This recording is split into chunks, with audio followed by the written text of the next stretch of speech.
Matthew, thank you for being here. It's a pleasure.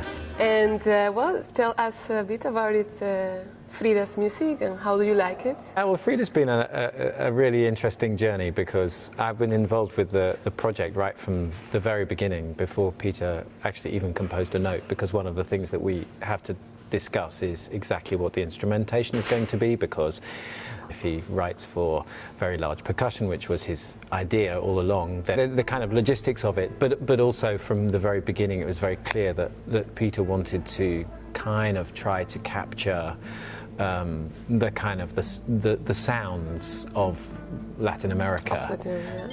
And so there's lots and lots of wonderful Latin percussion, and of course with the guitar and the harp even. Yeah. So it's very evocative in that way, which I really like. And then he also uses a keyboard with a sampler, so then you can bring in almost any sound you dream of, and we also have sound effects being triggered from the sound department as well. So the whole mixture of things which creates this, I think, this fantastic kind of sort of cinematic. I enjoy very much all the sounds, the songs also. Yeah, the Chavela Vargas. Well, of course, Frida. It's very emotional.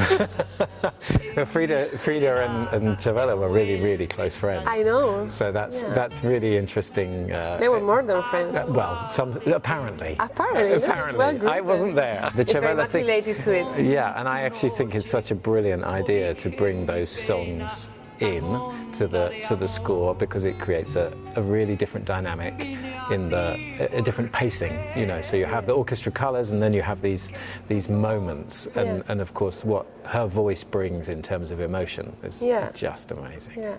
Okay, and which aspects of her life would you say are the best represented, or your favorites, let's say, on the score? In the score? Well, I have lots of favourite bits, but for sort of different reasons. The way that Peter creates this sort of, with the sound effects of the running water, and you feel like it really is the beginning of Frida's life. And then you've got this sort of panpipe effect, which is with the alto flute and the flageolet string playing. The harp, when you hear it, it has immediately a connotation of Mexico, but actually he told me that the whole idea was the harp is the spirit of Frida.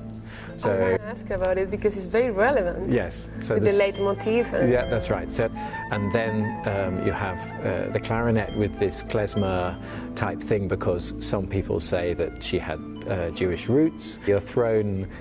You know, from that moment it goes straight into this moment when she's in the middle of Mexico City and before the horrible accident. But suddenly he creates this sort of feeling of organised chaos and all the rhythms and everything. So for me it's a really fun score, because every bit of it is related to her or Diego's life, and you really hear it and see it in the music. And would you say there are any specific big contrast with the classical ballets in terms of conducting? The way the choreography is made, it's not super specific in terms of the need for too many moments where you absolutely have to be with the dancers. So the dancers actually like it as long as the mood and the feeling of the music is right. And the right? Exactly. That's much more important. And it's not as if there are lifts you have to be together with, but there's an awful. The character of the music is the most important. Yeah. And we also feel a bit more freedom then in that sense. Yes. I'm personally enjoying quite a lot. That's good. It's quite a special piece. Yeah. For me, and you can really enjoy few aspects of it. Thank you very much, and I hope you enjoy the rest of the concert. Yes, thank you.